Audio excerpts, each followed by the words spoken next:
Uma saudação especial para as irmãs carmelitas da Associação Nossa Senhora do Carmo. Nós estamos realizando um curso sobre Santa Teresa dos Andes e gostaria de, nessa conferência, dar continuidade ao que nós iniciamos na conferência passada. Nós estamos revendo os escritos de Santa Teresa dos Andes e nós estamos refazendo o itinerário que levou ela a ser carmelita, a viver profundamente a espiritualidade do Carmelo.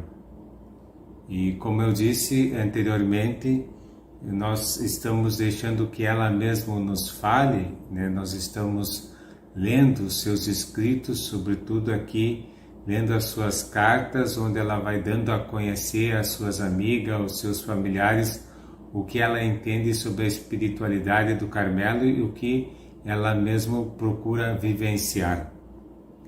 A gente já recordou na conferência passada que quando ela é acolhida no mosteiro, né, dos Andes, a Madre Angélica, né, numa carta, lhe havia dito o seguinte, que ela já havia nascido carmelita.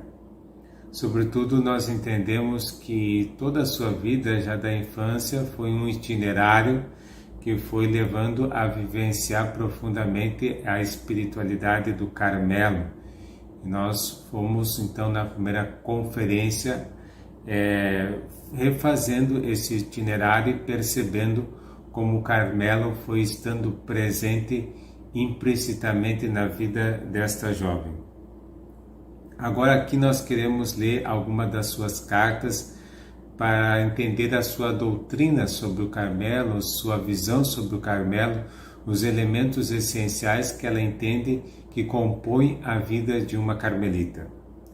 Recordo também que a nossa leitura ela não é isenta de objetivo ou de sentido, ela está destinada a nos ajudar a nós mesmos vivermos bem a nossa vocação carmelitana, ou seja, nós estamos fazendo uma leitura que visa encontrar nesta jovem um modelo de seguimento a Jesus Cristo nesta família religiosa no Carmelo. Ela descreve então em muitas de suas cartas, quero ler aqui um trecho da carta 51, onde que ela, depois de ter visitado o mosteiro e ter conhecido as irmãs pessoalmente, ela escreve então às suas amigas o que ela compreende sobre o Carmelo. A carmelita tem sua cela à parte, ali onde penetra como um templo para sacrificar-se. Nela há uma cruz sem Cristo. É essa a cruz onde ela deve morrer. Nesse templo, ela penetra. Está reservado somente para Deus e para a alma. Ali vive em um completo afastamento das criaturas e ocupada somente do Senhor. O primeiro elemento aqui é bonito pensar que a cela, esse lugar, a nossa habitação, é como um santuário, é como um templo. Então não é apenas lugar onde nós descansamos, onde estamos, mas compreender que nós estamos num santuário e ali nós penetramos para sacrificarmos, para nos unir com Cristo na cruz. Também essa tradição do Carmelo de trazer em cada cela uma cruz sem o Cristo e que a gente compreende que o crucificado somos nós, ou seja, somos nós que nos unimos a esse mistério da redenção de Cristo na cruz.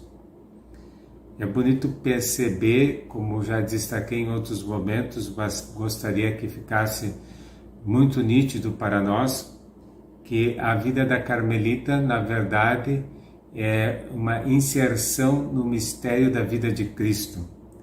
e que num nível menor, inferior, mas ela reproduz em si todos os mistérios da vida de Cristo.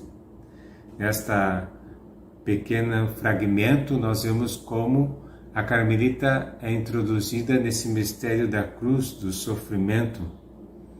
Mas para que isso seja verdadeiro, ela precisa afastar-se de tantas outras coisas que poderiam roubar o seu coração. Como diz aqui Teresa dos Andes, deve estar completamente afastada das criaturas para ocupar-se somente do Senhor. Também para Teresa dos Andes, a Carmelita, ela é uma irmã do sacerdote, e poderíamos dizer que a Carmelita tem uma vocação sacerdotal, sacerdotal em que sentido que ela também oferece uma hóstia de holocausto para a salvação do mundo. Essa hóstia que ela oferece é a sua própria vida, né? Em muitas cartas, né, de Teresa dos Andes aos seus confessores, ela suplica exatamente isso, que na hora da consagração também ofereçam a sua vida, e em algum momento até pede que ofereça a vida de alguma de suas amigas, que são também íntimas e desejosas de servir a Deus, porque entende que a nossa vida, pode se tornar também uma oferta a Deus, uma hóstia consagrada a Deus. Na carta 63, então, nós encontramos isso. A Carmelita é irmã do sacerdote. Ambos oferecem uma hóstia de holocausto pela salvação do mundo. Assim, pois, santifica-se a si mesma para que o sangue do divino prisioneiro que ela recebe em sua alma, por estar sempre mais unida a ele, circule pelos demais membros do corpo de Cristo. Em uma palavra, santifica a si mesmo para santificar seus irmãos. Nós temos aqui uma analogia que é do corpo místico de Cristo, uma analogia consagrada pelos santos padres, e dizer que circula, né, nesse corpo místico a vida de Cristo, e a Carmelita permite fazer isso, transmitir aos demais membros essa vida de Cristo. E por isso a Carmelita procura se santificar, mas santificando-se, ela santifica-se os seus irmãos. Uma vez um jovem me perguntou o que nós poderíamos fazer assim de mais importante para ajudar a igreja. E eu pensei, e também acredito que baseado no testemunho dos santos, respondi que o que mais nós podemos fazer para ajudar a igreja é buscar a santidade. O benefício que um santo traz para a igreja e para todo mundo, para a humanidade como um todo, é muito grande. Então, quando alguém busca profundamente a santidade, claro, inserida dentro da igreja, ela não só se santifica, mas santifica a igreja. Então, a gente deve ter também esse caráter eclesial. Jamais se pode pensar a santidade no Carmelo como uma busca egoísta ou uma busca pessoal. Isso, de fato, nos iria separar ou distanciar da verdadeira santidade. Isso não seria possível. No Carmelo nós não compreendemos assim, nós compreendemos que essa busca pela santidade é para santificar a igreja e que assim nós transmitimos para toda a igreja esta vida. E foi o que Teresa dos Andes compreendeu perfeitamente.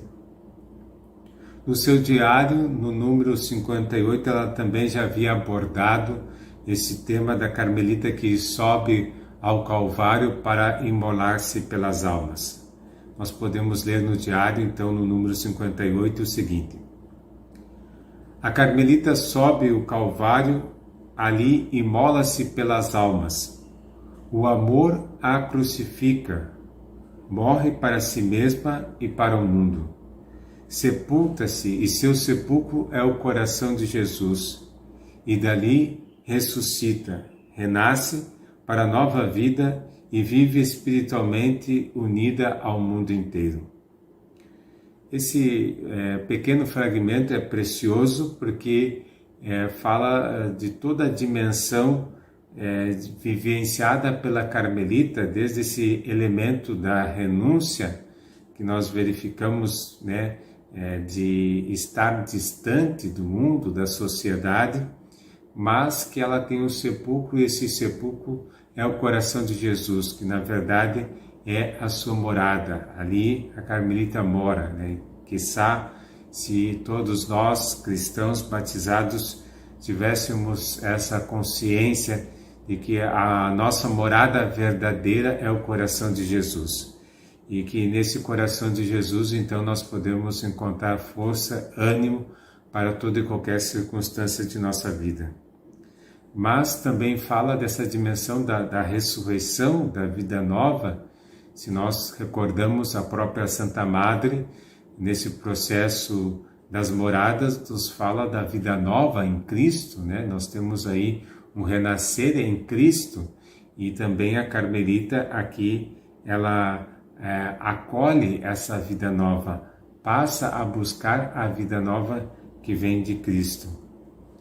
Quando Teresa dos Andes ingressa no Carmelo, ela diz como se agora começasse a minha vida de novo, e essa percepção é bela porque está expressando exatamente isso que nós estamos afirmando, que é a vida nova. No mesmo diário, no mesmo número 58, ela fala do Carmelo como Betânia. Se nós recordamos, Santa Teresa também, ainda que não tenha escrito longamente sobre isso, mas num certo momento a Santa Madre também compara o Carmelo com Betânia, que é a casa dos amigos de Jesus. O Carmelo deve também viver essa espiritualidade de Betânia, e também deve viver a espiritualidade de Nazaré, que é o lugar também onde vive a Sagrada Família. A delícia de Jesus quando esteve na terra era a casa de Betânia, sua morada predileta. Ali era intimamente conhecida de Lázaro, servido por Marta e amado loucamente por Maria. A carmelita substitui agora junto de Jesus esta vida íntima. É como se Jesus hoje também buscasse um lugar, uma casa, uma família para ali descansar, para ali vivenciar a intimidade. E o lugar, a casa que escolhe é o coração da carmelita, como um lugar de acolhida. A própria Santa Madre também, uma analogia diferente do castelo, fala de que o rei vai refugiar-se nesse castelo, e que todas as pessoas serviçais desse castelo são pessoas tão fiéis a ele que por nada lhe entregariam ao inimigo. Então, um lugar onde o rei realmente consegue encontrar o seu repouso, o seu descanso, porque tem pessoas de grande confiança, que são o que também a Santa Madre chama os amigos fortes de Deus. Nós precisamos ser amigos fortes de Deus. Isso quer dizer que também devemos estar dispostos a ajudá-lo a carregar a cruz, a enfrentar qualquer combate, perseverar, ter persistência. Em duas cartas muito parecidas, uma escrita ao padre Artêmio e outra ao padre José Branco, ela expõe os motivos, pelos quais vai optar pelo Carmelo. Ela ali tem um texto belíssimo, explicando aqui, quero apenas enunciar. Ela fala que vai optar pelo Carmelo, pela vida de oração, pela solidão, pela pobreza, pelas penitências, né? Entendido aqui também os sacrifícios desta vida oculta, e também para rezar pelos pecadores e rezar também pelos sacerdotes. Como também eu afirmei em outro momento, Teresa dos Andes exerce um apostolado muito grande por meio das suas cartas, e ela tem um grupo de amigas muito próximas que certamente são contagiadas, podemos assim dizer, pela sua santidade. E uma de suas amigas lhe pedem que ela ajude no discernimento vocacional. E então, na carta 65, ela vai colocando algumas perguntas, como que ajudando a refletir e a refazer o caminho e perceber a beleza que existe de uma vida consagrada. Cito aqui algumas dessas perguntas para nós percebermos o itinerário pelo qual vai conduzindo até que ajude essa amiga a perceber a beleza da vocação. Desejas muito pertencer só a Deus e servi-lo quanto seja possível com a maior perfeição? Achas demasiado consagrar a Deus toda uma vida? Crês que o teu coração ficará saciado com o amor das criaturas, que na maior parte das vezes é inconstante e passageiro? As diversões mundanas e os passeios não deixam no teu coração um vazio? Quando passamos um momento com nosso Senhor, orando com fervor ou fazendo o bem por amor a Ele, não nos sentimos felizes e tranquilos? O matrimônio com um jovem que seja um partido vantajoso, com o qual poderá formar um lar cristão, te atrai? É interessante nós percebermos que nessas perguntas elas são feitas a partir de uma pessoa que já encontrou a sua vocação e que se sente fascinada, encantada pela vocação que foi chamada. É interessante também perceber que para Teresa dos Andes tudo deve ser avaliado a partir do eterno, e comparando o que é eterno e em relação ao que é passageiro, se deve optar sempre pelo que é eterno. Hoje a nossa consciência vocacional nos ajuda a perceber que em todas as vocações, todas as formas de vida, a gente pode viver profundamente a fé cristã e até mesmo viver a santidade. Nós temos aí o testemunho dos pais de Santa Teresinha, São Luís e Santa Zélia Martin, como um exemplo de que se pode chegar à santidade também em outras vocações específicas, como a vocação do matrimônio. Também Teresa dos Andes tem essa consciência. Na carta 65, ela afirma assim: em todas as partes pode ser santa. Ou seja, não é somente no Carmelo, na vida consagrada, na vida sacerdotal, em todas as partes se pode ser santa. Ou seja, a santidade é algo que está ao alcance de todos. Nós fomos, podemos dizer assim, presenteados, né? Papa Francisco escreveu sobre o chamado à santidade nos tempos atuais, nos ajudando a perceber que esse chamado pode ser vivido em todo e qualquer lugar. De modo muito especial, Teresa dos Andes também ajuda porque boa parte da vida dela não foi vivida no Carmelo, uma vida de clausura, mas boa parte da sua vida e, portanto, a santidade que ela vivenciou foi mesmo fora do Carmelo, mas o Carmelo pode ajudar as pessoas a viver a santidade. Como nós sabemos, ainda que essa beleza e encantamento pela sua vocação, apesar de tudo isso, não quer dizer que não lhe custou muitíssimo esse distanciamento familiar. Ela mesma descreve em algumas cartas, também no seu diário, como isso lhe custou. Vou ler aqui um fragmento da carta número 60. Como descrever a tristeza que se apodera do meu coração ao sentir a separação tão próxima? Quando vejo os meus, penso, falta-me tão pouco para deixá-los.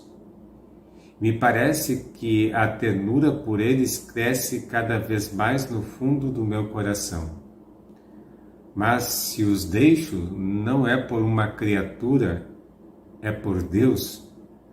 Assim, eles não poderão cobrar-me dizendo que não os quero, pois devemos amar a Deus antes de tudo. Esse sofrimento aqui é apaziguado pela certeza de que há um chamado e que esse chamado e corresponder a esse chamado é algo muito maior e se deve colocá-lo à frente de todo e qualquer sofrimento ou de todo e qualquer apreço que possamos ter ou afeto que possamos ter aos nossos familiares. Nós sabemos que um dos elementos mais difíceis seria conseguir o consentimento do seu pai. Nós temos aí a sua mãe que lhe ajuda, que lhe leva até o mosteiro para conhecer, que está muito presente, embora sendo também uma personalidade muito firme e educando a Teresa dos Andes com bastante firmeza, mas ela acompanha e está presente desde o início da sua vocação. No entanto, ela precisava o consentimento paterno para poder ingressar no Carmelo. E então ela escreve para o seu pai para conseguir esse consentimento, sabendo que isso lhe causará uma dor e um sofrimento muito grande. Mas ela faz isso movida por algo que é ainda maior do que o amor que tem ao seu pai, que é o amor a Deus. Ela escreve então no seu diário: ó meu Jesus, que cruel martírio, mas tudo é por teu amor. Se não fosse por ti, jamais haveria tido coragem suficiente para causar esse sofrimento.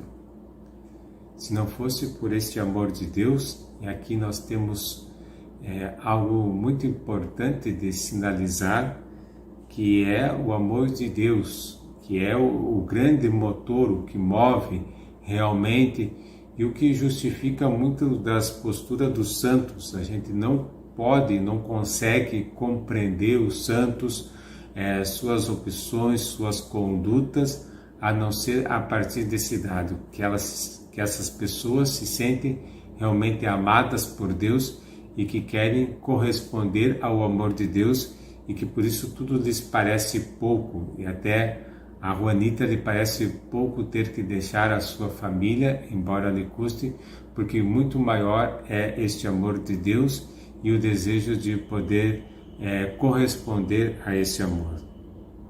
Na carta 73 nós temos então esse pedido.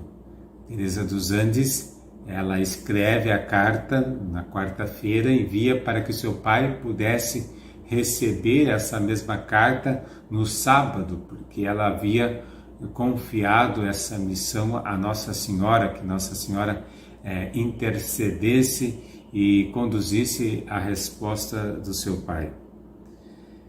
É bonito perceber nessa carta 73, que ela identifica a busca pela felicidade com a realização da sua vocação. Ela escreve assim: então compreendi que não nasci para as coisas da terra, mas para as coisas da eternidade.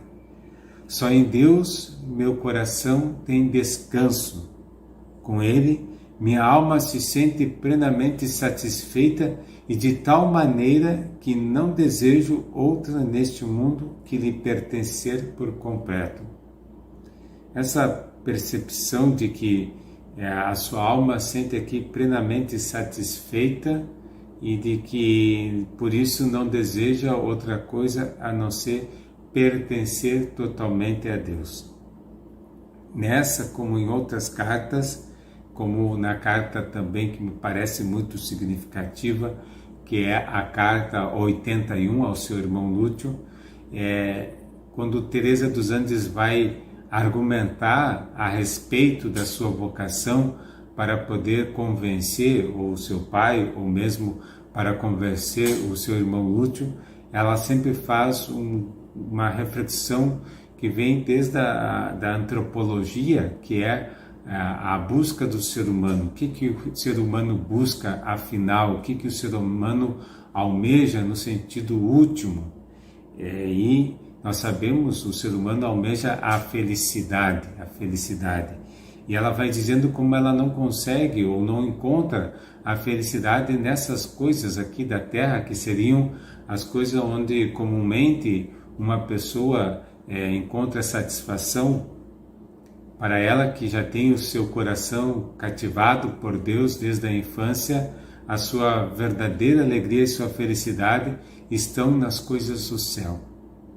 E ela também compreende, também no sentido, podemos dizer, antropológico, que a vida humana aqui é uma passagem e que existe a vida verdadeira junto de Deus, a vida do céu, e que em relação a essa vida eterna, é legítimos os pequenos sacrifícios que façamos aqui. Então, Teresa dos Andes expressa tudo isso nessas duas cartas e tenta, por esse meio, argumentar aquilo que os seus familiares se opõem. Para ela, seguir a vocação é encontrar também a felicidade. Entendida aqui a felicidade no sentido muito pleno, não é apenas entendida como a alegria ou como a euforia, não. Nessa jovem não há essa ilusão, ela sabe que faz parte da existência humana a cruz, o sacrifício, e quando ela fala de felicidade, é a felicidade de poder carregar a cruz de Jesus. Leio aqui apenas um pequeno fragmento da carta 81, que a qual eu recomendo que a gente leia muitas vezes pela sua beleza e também pela significativa importância que tem no itinerário desta jovem. Creio que tu, mais que ninguém, poderás compreender que existe na alma uma sede insaciável de felicidade. Não sei porquê, mas em mim acho duplicada. Desde criança a tenho buscado, mas em vão. Porque em todas as partes só vejo sua sombra. E esta pode satisfazer-me? Não, jamais. Parece-me que tenho me deixado seduzir. Desejo amar, mas algo infinito, e que esse ser que eu ame não mude. Essa carta, como eu disse, de uma beleza ímpar, vai descrevendo todo esse itinerário e que ela ganha sentido na medida que nós também percebemos isso, a importância da vida eterna, da vida junto de Deus. Então, para Juanita, todas essas dificuldades, para entrar no Carmelo, todas essas lutas, esses combates, são momentos de, podemos dizer assim, de sacrifício, mas ela permanece firme na sua resolução, porque acredita que nisso está a vontade de Deus. E também ela entende que Deus lhe sustenta. Acho que é bonito nós entendermos isso, que Deus sustenta o nosso sim. Claro, nós podemos e devemos dar o nosso sim livre e consciente, mas seria uma grande ilusão pensar que nós, por nós mesmos, conseguiremos viver bem a nossa vocação. Isso é uma ilusão. Nós precisamos entender que no fundo é Deus quem sustenta o nosso sim. E para Juanita, dar o seu sim é encontrar o céu. O Carmelo é identificado aqui como o céu. E por que é o céu? Porque esse viver a união com Deus plenamente. Então é para viver como esposa de Cristo. Esse foi sempre o seu grande ideal, de viver como esposa de Cristo. O Carmelo será o que lhe dará o ambiente propício para viver essa união com seu esposo. Talvez isso seja muito importante para nós entender que o Carmelo tem uma missão de mediação, não é simplesmente para ser carmelita em si. Nós entramos no Carmelo para viver a união com Deus. Esse é o fundamento, para viver a união com Deus, e entendemos que aqui tem meios que nos ajudam a chegar a esse objetivo último da existência humana, na qual todos nós deveríamos estar destinados, né? A Igreja, nos seus documentos, afirma que a vocação mais sublime, a dignidade mais sublime do ser humano é essa sua vocação à união com Deus. E o Carmelo também está destinado a conduzir isso. Então, ela ingressa no Carmelo de Los Andes no dia 7 de maio de 1919. As irmãs, nas crônicas daquele dia, escreveram uma mensagem muito simples, mas significativa. Foi acolhida na comunidade com muita alegria, pois se percebia nela a alegria da qual a sua alma estava inundada por sacrificar-se a Deus. O que as irmãs encontraram nessa jovem? Uma alegria.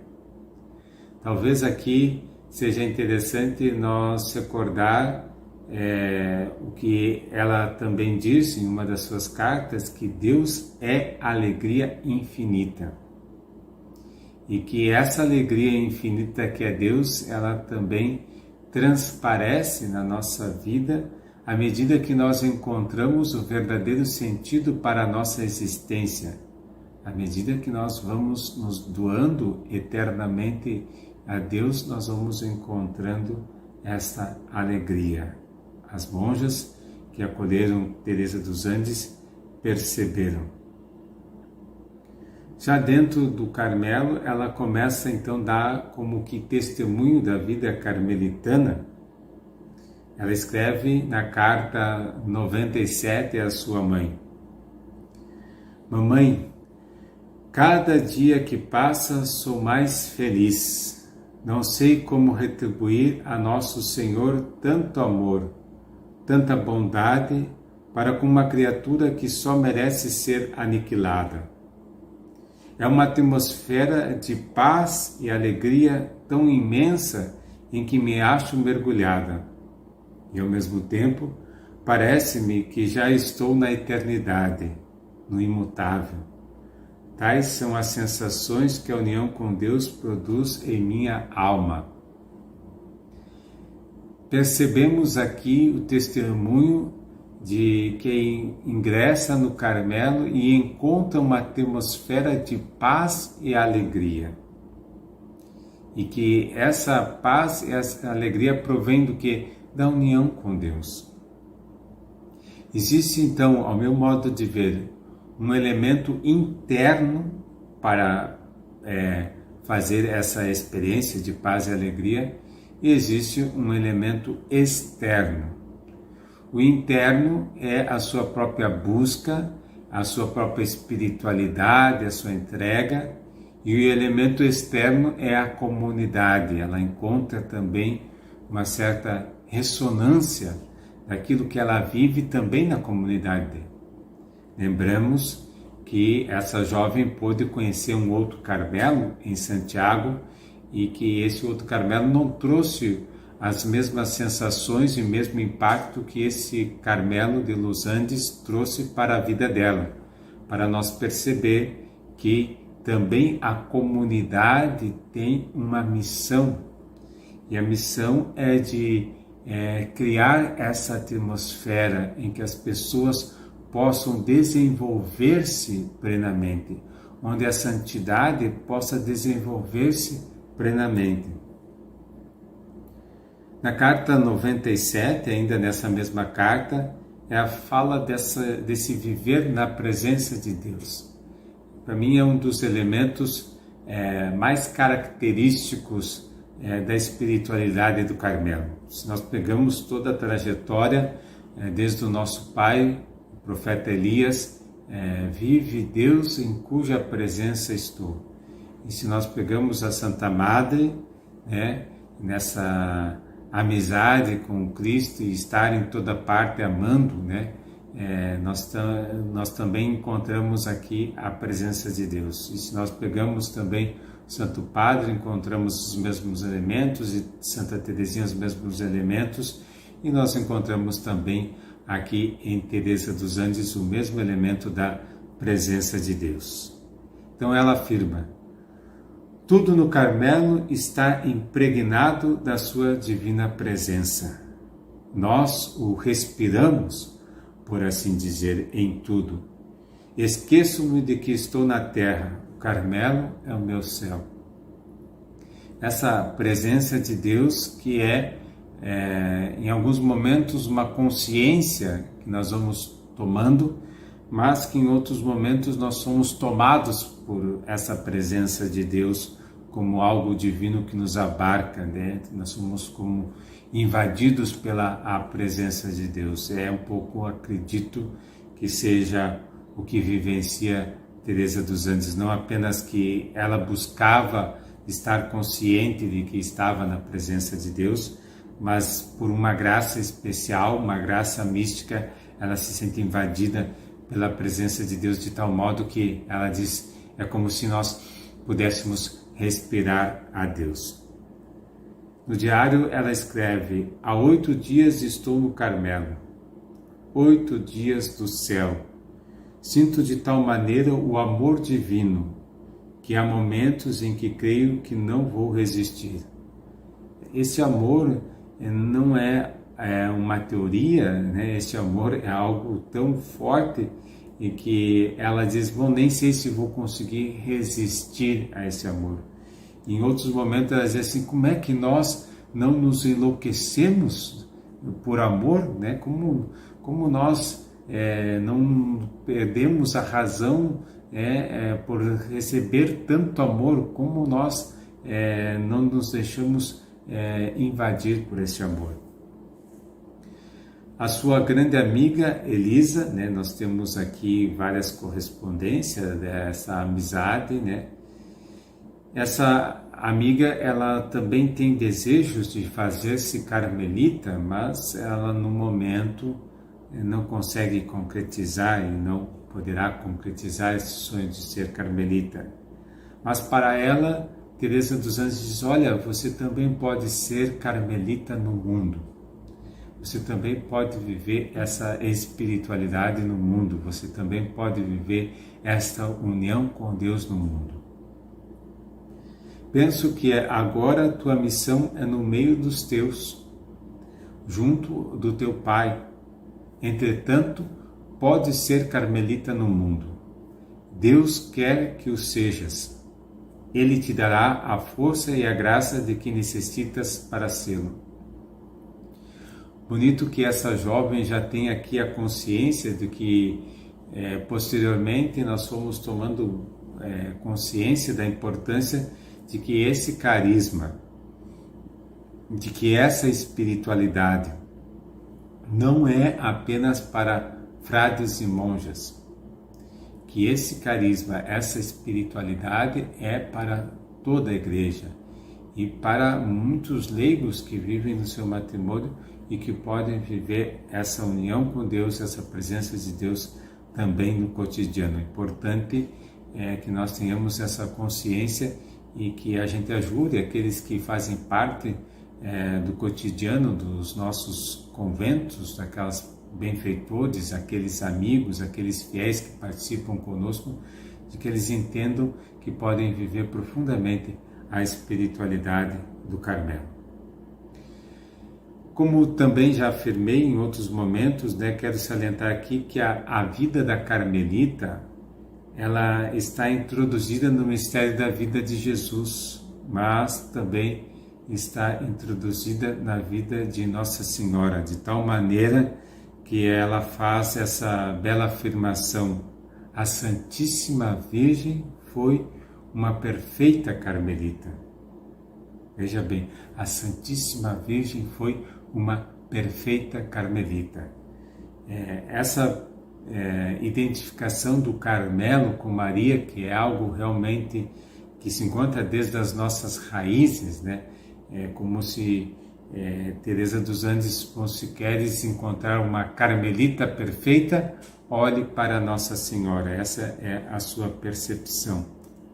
Mas, além de introduzir-se a vida da Carmelita no mistério de Jesus, além de introduzir no mistério da vida da Virgem Maria, também ela compreende que essa vida está introduzida no mistério trinitário.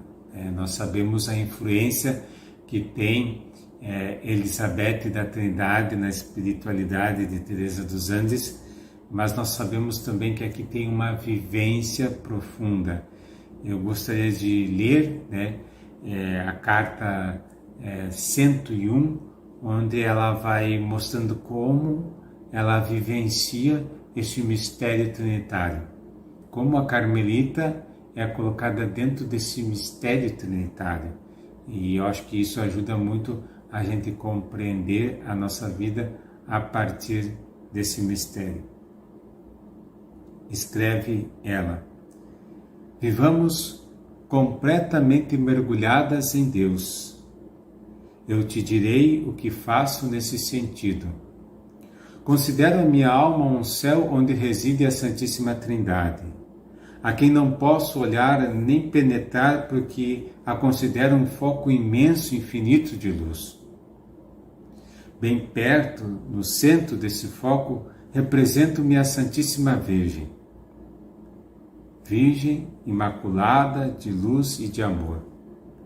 Perto da Santíssima Virgem, meu Pai São José e depois todos os anjos e santos, cada um em seu lugar correspondente. E mais abaixo, a última, vejo-me como um ponto negro na aureola e torrente de luz. Ali vivo, contemplando e adorando esse ser perfeitíssimo.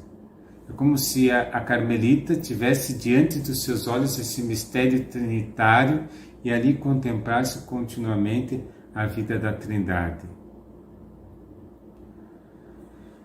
Além desses elementos, podemos dizer, espirituais, interiores, íntimos da vivência, do que ela encontra no Carmelo, também devemos dizer que ela encontra elementos fraternos, consideráveis e importantes.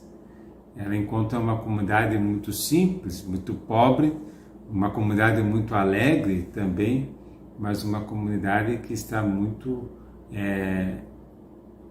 destinada a viver a santidade. Na carta 127, apenas um testemunho sobre esta união que havia naquele Carmelo, essa unidade, ela escreve: tudo é simplicidade e alegria no Carmelo, e cada uma esmera-se por dar de sua parte o quanto possa alegrar as suas irmãs. Verdadeiramente um encanto viver no meio dessas santas irmãs, pois todas não formam senão um só coração.